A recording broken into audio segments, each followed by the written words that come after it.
Hello everyone and welcome to the Hobby Garden. In today's video I will continue on my theme of giving people tips on how to enjoy certain games or just games in general. Particularly I am playing a lot of Soulsborne games lately.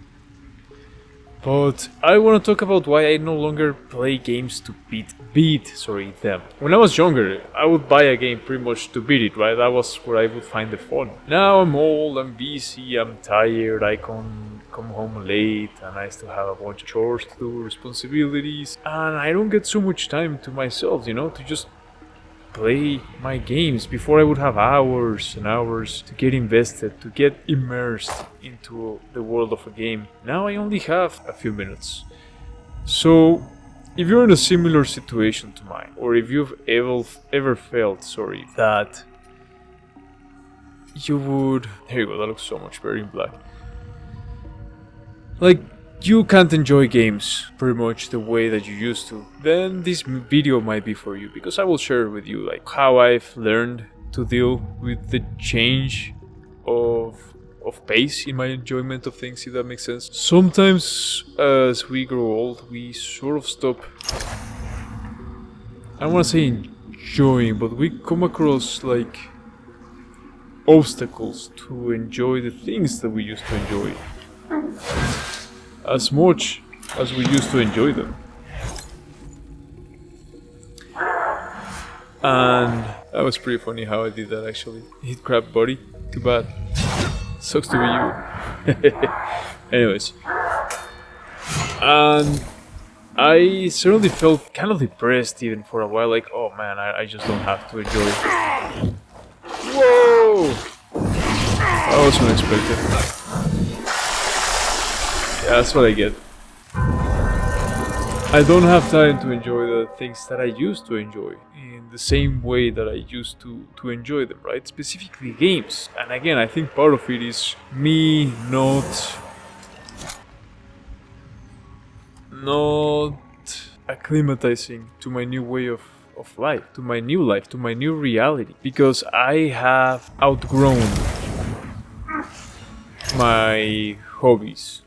Right, at least in the way that I used to like them, which is not to say that I can no longer enjoy them.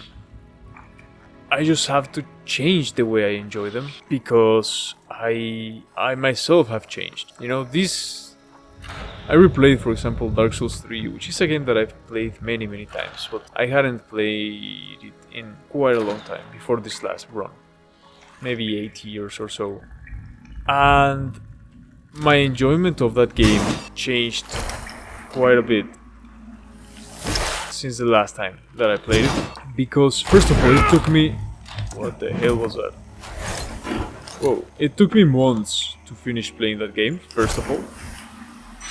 Whereas before it took me maybe like a couple of days the first time, because I just rushed through it, right? The hell is that thing? What keeps knocking me off my feet? And I won't say I enjoyed it more than the first time, but it was like playing the game for the first time in many ways, because I just took my time with it. A game that I know like the back of my hand became an entire new world that I could experience all over again. Now, I brought the same philosophy to this game, Lords of the Fallen, which is a game that I have never played. I guess I've played it a bit before, but not too much. I've never come this far, if you will. And so, when I sit down to play after a long week, because I don't usually play too much during the week, but in the weekend, when I finally sit down to play, I won't judge whether I had a productive game session by whether I was able to beat a certain boss or to make a certain type of progress, right? I will instead judge let me get out of this conundrum here.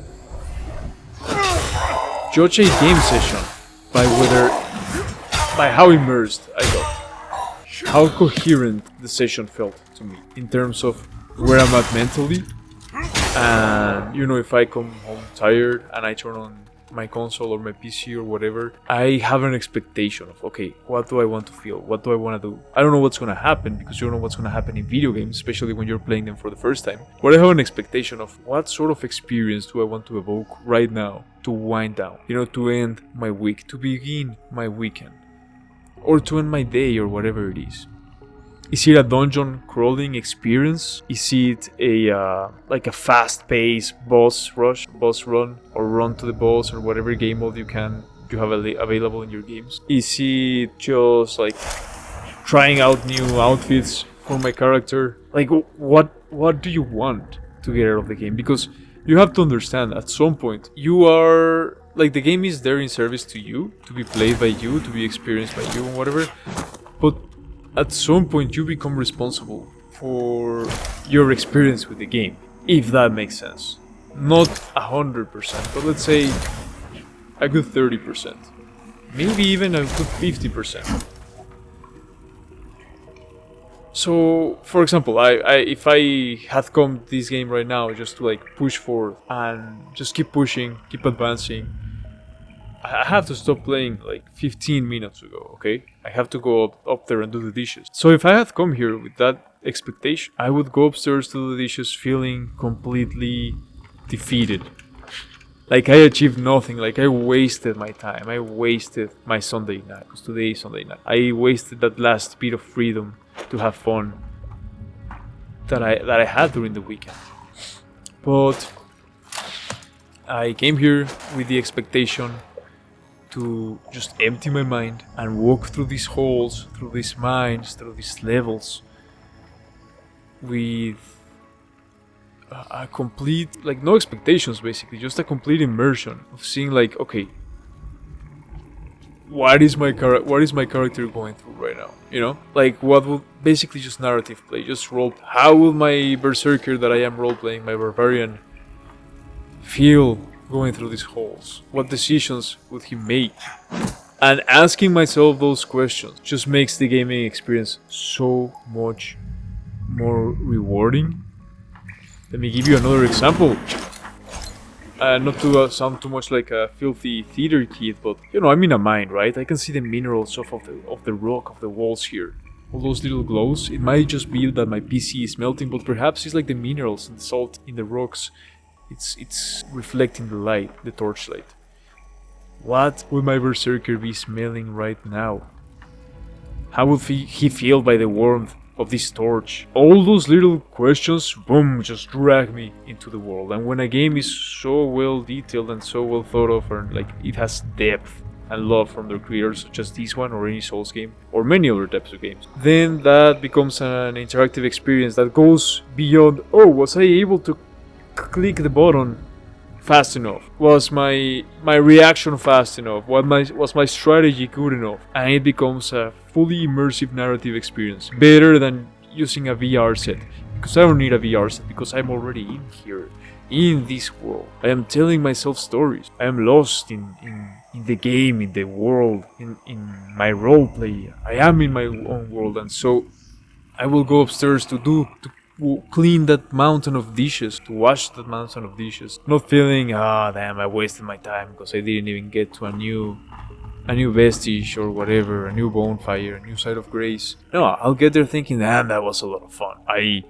found a mimic. I was feeling so cool by walking around this fence here and making that guy get trapped on the other side. And then speaking of, I got killed again. And then I found a mimic. My first mimic that I find in this game, organically.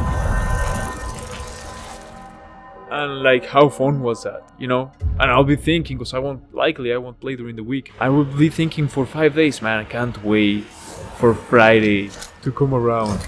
And for me to finally be able to solve that puzzle. My silly, dumb berserker to finally be able to solve the puzzle of how to clear this area, and even get my vigor back. So anyways, that's all I wanted to say for this video, you know, just to share with you, like, games at some point people say like, oh, games are for kids, whatever. Not only immature people say that, funnily enough, but people will say like, oh, games are immature, games are for kids. Well, yeah, maybe if you keep playing the game the same way as you were when you were a kid, but if you keep finding the depth in things, if you keep finding interesting ways to engage with life, it's no difference than going to the outside, to seeing a starry night and finding wonder at it. Or it's no different to watching a sunset or a sunrise and finding a sense of wonder and fulfillment in it. The fact that you're not doing anything productive does not